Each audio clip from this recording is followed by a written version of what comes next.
എൻ്റെ പേര് എനിക്ക് എഴുതോ. ഞാൻ ഈ കോഴ്സ് പഠിച്ചുകൊണ്ടിരിക്കുകയായിരുന്നു. അപ്പോഴാണ് ഞങ്ങൾക്ക് കോളേജിൽ നിന്ന് തന്നെ ഇന്റേൺഷിപ്പ് പ്രൊവൈഡ് ചെയ്തത്. അപ്പോൾ അത് വളരെ ഗുണമായിരുന്നു. കാരണം നമ്മൾ പഠിച്ചതും ഇന്റേൺഷിപ്പ് ചെയ്യുന്നതിൽ ഒരുപാട് വ്യത്യാസങ്ങളുണ്ട്. കാരണം പഠിക്കുന്ന നമ്മൾ ചെറിയ ടേംസ് അങ്ങനെയുള്ള കാര്യങ്ങൾ, പക്ഷെ ഒരു ഓഫീസിൽ എന്തൊക്കെ വർക്ക് ഉണ്ട്, എന്തൊക്കെ ചെയ്യണം എന്നുള്ളത് കൂടുതലും ഡീറ്റെയിൽ ആയിട്ട് നമ്മൾ ചില ഇൻസ്റ്റിറ്റ്യൂട്ടിൽ നമ്മൾ ഇന്റേൺഷിപ്പിന് പോയാൽ ജസ്റ്റ് എഴുതി പക്ഷെ ഇവിടെ പ്രാക്ടിക്കൽ ബേസ് നമുക്ക് ഒരുപാട് ഡ്രോബാക്സ് ഉണ്ടായിരുന്നു. എനിക്ക് നിങ്ങൾക്ക് മനസ്സിലാവാൻ കാര്യം നിങ്ങൾ ആ ഒരു പ്രാക്ടിക്കൽ സൈഡിലേക്ക് പോയതുകൊണ്ടാണ്. മെയിൻ ആയിട്ട് അതാണ്, പ്രാക്ടിക്കൽ സൈഡ് ഞങ്ങൾ ചെയ്തതുകൊണ്ടാണ് ഞങ്ങളുടെ ഡ്രോബാക്സ് മെയിൻ ആയിട്ട് ഞങ്ങൾക്ക് തിരിച്ചറിയാൻ പറ്റും. കാരണം ഞങ്ങൾക്ക് എഴുതിയെടുക്കുവാണെങ്കിൽ ഞങ്ങൾക്ക് ആ തെറ്റ് മനസ്സിലാവില്ല. ചെയ്യുമ്പോൾ നമുക്ക് ആ തെറ്റ് ഏതാണ് അപ്പൊ തന്നെ ഞങ്ങൾക്ക് കറക്റ്റ് ചെയ്ത് തരും. അപ്പൊ അത് ഞങ്ങൾക്ക് ഒരുപാട് ഗുണം ചെയ്തു.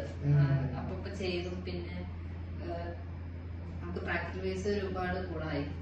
കാരണം തിയറി ബേസിൽ ഞങ്ങൾ പഠിക്കുമ്പോ ജസ്റ്റ് ഒരു പേര് മാത്രമാണ് പഠിക്കുന്നത്. പക്ഷെ അതിനകത്ത് എന്തൊക്കെ ഉണ്ടെന്നുള്ളത് നമ്മുടെ ഇന്റേൺഷിപ്പിന് അവിടെ വന്നു കഴിഞ്ഞപ്പോഴാണ് കൂടുതലായിട്ട്.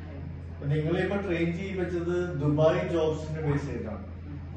അപ്പോ നിങ്ങൾക്ക് അതിന്റെ ഒരു ബെനിഫിറ്റ് എന്ന് വെച്ചിട്ടുണ്ടെങ്കിൽ എല്ലാവരും ഇപ്പൊ പുറത്തേക്ക് ദുബായി പോകാനാണല്ലോ ഇരിക്കുന്നത് ജോലി നോക്കി.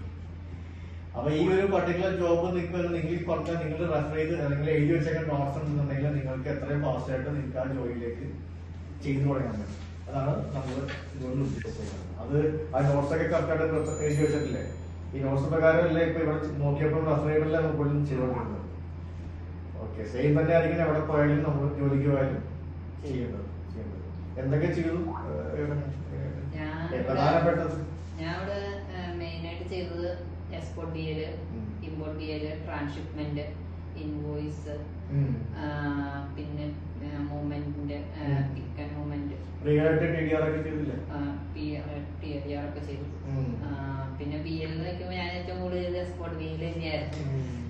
കാരണം സത്യം പറഞ്ഞാൽ ആദ്യം എനിക്കൊരു ഗ്യാപ്പ് വന്നതുകൊണ്ട് എനിക്ക് ചെറിയൊരു ബുദ്ധിമുട്ടുണ്ടായിരുന്നു. പെട്ടെന്ന് എക്സ്പോർട്ട് ബിഎൽ പിന്നെയും ചെയ്തപ്പോ അപ്പൊ എനിക്ക് വിഷമമുണ്ടായിരുന്നു. കാരണം നമ്മള് ബാക്കിയുള്ള ഫ്രണ്ടിലേക്ക് നമുക്ക് ചെയ്യുന്നതിൻ്റെതായ ഒരു ബുദ്ധിമുട്ടുണ്ട്. പക്ഷെ അത് ചെയ്ത് കഴിഞ്ഞ് കഴിഞ്ഞപ്പോ എനിക്ക് ഒരുപാട് ഗുണം കിട്ടി. കാരണം എക്സ്പോർട്ട് ബിയിൽ പെട്ടെന്ന് ചെയ്യാൻ എനിക്ക് പറ്റുന്നുണ്ടായിരുന്നു. പിന്നെ എനിക്ക് കിട്ടിയപ്പോ എനിക്ക് നേരത്തെ എക്സ്പോർട്ട് ബിയിൽ എന്ന് പറയുന്നത് നമുക്ക് കുറെ ഇതായിരുന്നു. പക്ഷെ ഇപ്പൊ പെട്ടെന്ന് ചെയ്യാനുള്ളൊരു കോൺഫിഡൻസ് ആയി.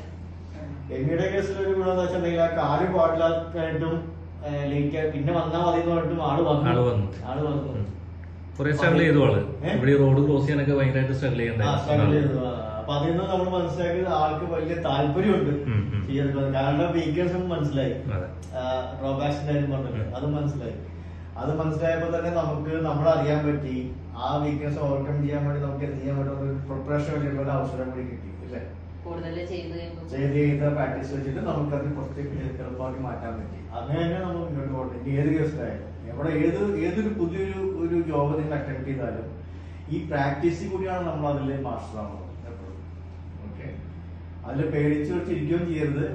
നമ്മൾ ആലോചിക്കുക എന്താണ് എവിടെയാണ് നമുക്ക് തെറ്റ് പറ്റിയത്, ആ തെറ്റ് പറ്റാണ്ടിരിക്കാൻ നമ്മൾ എന്ത് ചെയ്യണം എന്നൊക്കെ ആലോചിക്കുക. ക്ഷമയോട് കൂടി തന്നെ ഇത് ചെയ്യണം. അപ്പൊ അത് പ്രശ്നമുണ്ടാവില്ല. വേറെ ഇത്രയും കാര്യങ്ങള് ഈ 3 മാസം കൊണ്ട് ചെയ്തല്ലോ. അപ്പോ എന്തായാലും വളരെ നല്ലൊരു കാര്യം. ഇനിയിപ്പോ ഏതായാലും കോഴ്സ് അടുത്ത മാസം കഴിയും. അപ്പൊ തന്നെ താമസിക്കണ്ട. ജോലി എവിടെ കിട്ടാച്ച ജോലിക്ക് കയറുക. ഒരു കാരണവശാലും സാലറി നോക്കരുത്. ഇത് ട്രെയിനിങ് പ്രോസസ് മാത്രമായിരുന്നു. ഇനിയുള്ള 1 വർഷം നിങ്ങളുടെ പ്രാക്ടിക്കൽ എക്സ്പീരിയൻസിന്റെ ഒരു വർഷം. ഓക്കെ, അപ്പൊ ആ സമയത്ത് നിങ്ങൾ എവിടെയാണ് നിങ്ങൾക്ക് ജോലി കിട്ടുകയെന്ന് വെച്ചാൽ അവിടെ കയറുക. ആ സമയത്ത് നിങ്ങൾ ലൈവായിട്ട് ഇരുന്ന് ജോലി ചെയ്യുമ്പോൾ അടുത്തൊരു എക്സ്പീരിയൻസ് നിങ്ങൾക്ക് കിട്ടുന്നത് റെസ്പോൺസിബിലിറ്റി. ഇപ്പോ നിങ്ങൾ എന്ത് തെറ്റ് വരുത്തിയാലും തിരുത്താൻ ഇവിടെ ആൾക്കാരുണ്ട്. അവിടെ അതിന് ആൾക്കാരുണ്ടാവില്ല. തെറ്റ് വരുത്തിയിരുന്നെങ്കിൽ അവിടെ വരുന്ന കോൺസിക്വൻസ് അതിന്റെ ഫൈനും പെനാൽറ്റിയൊക്കെ നിങ്ങളുടെ ഭാഗത്ത് റെസ്പോൺസിബിൾ ആയിട്ട് ആ ഇതിൽ കയറി. അത് വരുത്താണ്ടിരിക്കാനായിട്ടുള്ള ശ്രമം അതിന്റെ പ്രാക്ടീസാണ് ഇനി നിൽക്കുക കേട്ടോ. All the best.